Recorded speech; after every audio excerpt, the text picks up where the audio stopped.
მოგესალმებით. ვიწყებთ საუბარს ექსპორტის სამართლებრივ რეგულირებებზე და მოცემული შეხვედრის თემა ეს არის ექსპორტის ხელშეკრულების არსი და ის აუცილებელი პირობები, რომელიც ასეთ ხელშეკრულებაში უნდა იქნეს მითითებული. ძირითადი ელემენტები ხელშეკრულების არის შემდეგი. პირველ რიგში ეს არის თარიღი, რომელიც შესაძლოა არ ემთხვეოდეს ხელშეკრულების ძალაში შესვლის დროს და შეიძლება ხელშეკრულება მოგვიანებით შევიდეს ძალაში, თუმცა ნებისმიერ შემთხვევაში მე რჩევას გავცემდი, რომ ხელშეკრულების გაფორმების თარიღი ემთხვეოდეს მის რეალურად არსებით პირობებზე შეთანხმების თარიღს, თუმცა კი ვიმეორებ, ხელშეკრულება შეიძლება ჩაიწეროს დამატებით პირობითად ვადა, როდესაც უკვე ხელშეკრულება ამოქმედდება. მხარეთა რეკვიზიტები.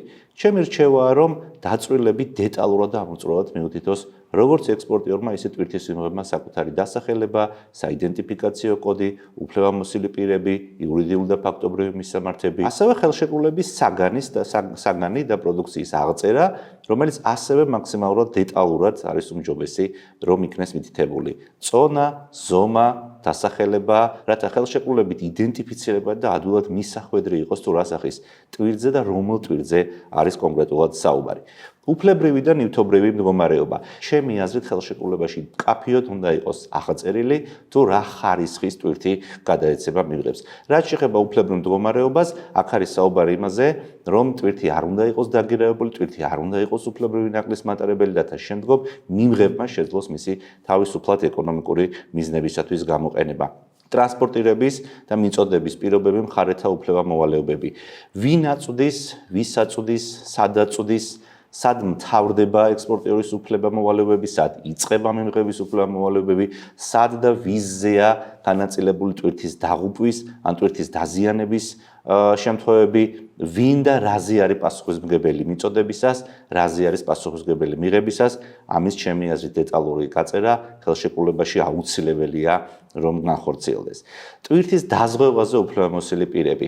არის შემთხვევები, როდესაც მაგალითად ექსპორტის ხელშეკრულებისთვის საჭირო არის ტვირთის დაზღვევა და ასე დროს მნიშვნელოვანია განისაზღვროს, ვინ უნდა დააზღვიოს ტვირთი, ვინ უნდა იყოს სადაზღვევო შემთხვევის დადგომის შემთხვევაში თანხის მიღებაზე უფლებამოსილი პირი, ვინ და რომელმა სადაზღვევო ორგანიზაციამ უნდა განახორციელოს ტვირთის დაზღვევა, რა ოდენობის თანხად უნდა იქნეს ტვირთი დაზღვეული და ასე შემდეგ.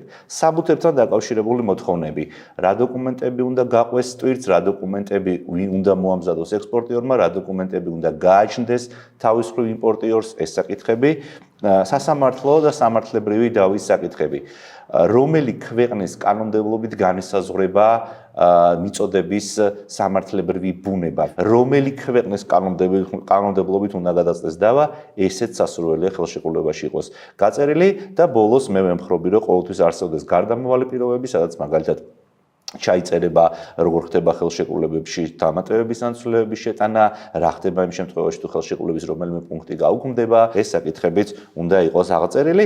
ამ რიგად შეჯამებასავით რომ გავაკეთოთ, ხელშეკრულება უნდა გამოიყურებოდეს დაახლოებით შემდეგნაირად: თარიღი, მხარეები, საგანი, პროდუქციის აღწერა, ფასი და გადახდის პირობები, ასევე საბანკო ანგარიშები, სადაც უნდა ჩაირიცხოს თანხა, ტრანსპორტირების და მიწოდების პირობები, მხარეთა უფლება-მოვალეობები, დაზღვევა და დაზღვევაზე უფლებამოსილი პირი, საბუთებთან დაკავშირებული მოთხოვნები, სასამართლო დავისა და სამართლებრივი ნორმების რეგულირება, გარდამავალი დებულებები. ეხლა რაც შეეხება შემდეგ საკითხს, ეს არის დოკუმენტები, რომლებიც როგორც წესი გამოყენებადი არის ხოლმე ექსპორტის პროცესში, ინვოისი, ფინანსური დოკუმენტი, რომელიც ერთის მხრივ ადასტურებს იმას, რომ გამყიდველის მიერ მყიდველისათვის გაწერილია გარკვეული ფინანსური მოთხოვნა, სამწუხაროდ ბევრს გონია, რომ ინვოისი ანაცვლებს ხელშეკრულებას, ეს ასე არ არის. ჩემი აზრია, რომ ინვოისი უბრალოდ უნდა ემატებოდეს ხელშეკრულებას მეტი სიცხადისათვის, ინვოისი გამოსადეგია მათ შორის საბაჟო ორგანოებისათვის, ინვოისი მათ შორის სასარგებლოა საზღვრის კვეთის დროს, თუმცა ხელშეკრულებას მაინც თავისი სამართლებრივი არსი გააჩნია.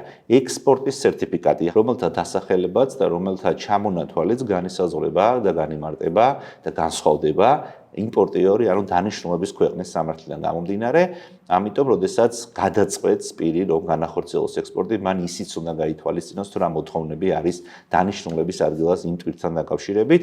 ესეთი სერტიფიკატი შეიძლება იყოს მაგალითად ჯანმრთელობის სერტიფიკატი, წარმოშობის სერტიფიკატი, ხარისხის სერტიფიკატი და ასე შემდეგ.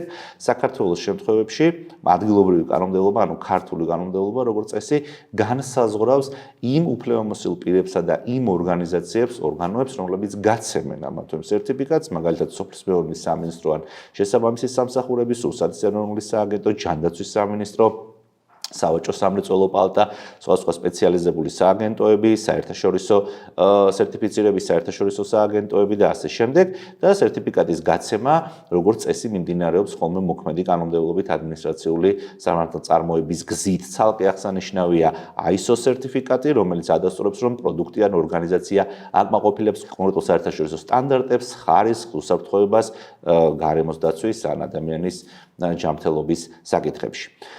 საექსპორტო ნებართვა. არსებობს ტვირთები, არსებობს პროდუქცია, რომელზეც ექსპორტის ნებართვა მოითხოვება. კიდეც მაგალითად შეიძლება იყოს სტრატეგიული ან კონტროლებადი საქონელი, პირობითად ორმაგი დანიშნულების პროდუქცია და ასეთ შემთხვევაში საჭირო არის ხოლმე ნებართვა. არის შემთხვევები, როდესაც მაგალითად სხვადასხვა გეოპოლიტიკურ შეზღუდვებს ან აკრძალვებს ვაწყდებით და ასეთ დროსაც საჭირო არის ექსპორტის ნებართვა.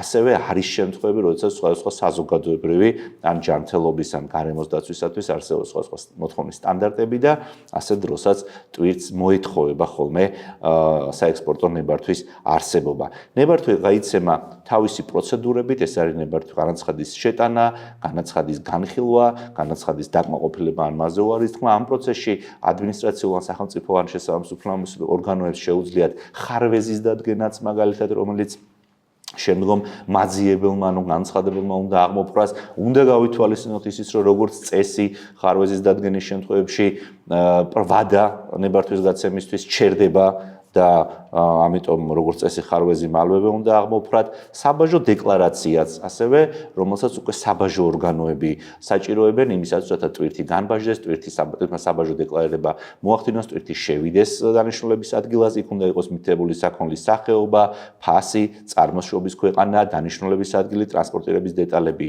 და ასე შემდეგ.